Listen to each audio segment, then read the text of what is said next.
മിഴിയുടെ തൂവൽ ചിറകുകൾ വീശി മൊഴിയുടെ ഹംസം പറന്നുയർന്നു.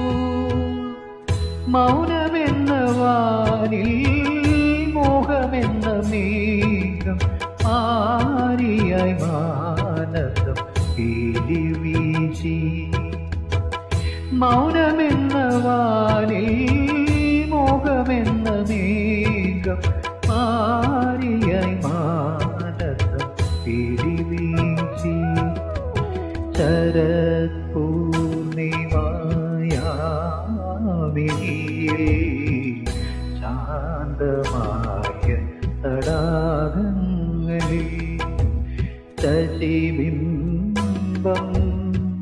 തെളിയും ഓരോരു സർവാംഗ സുന്ദരി ഒരുങ്ങി വന്നു.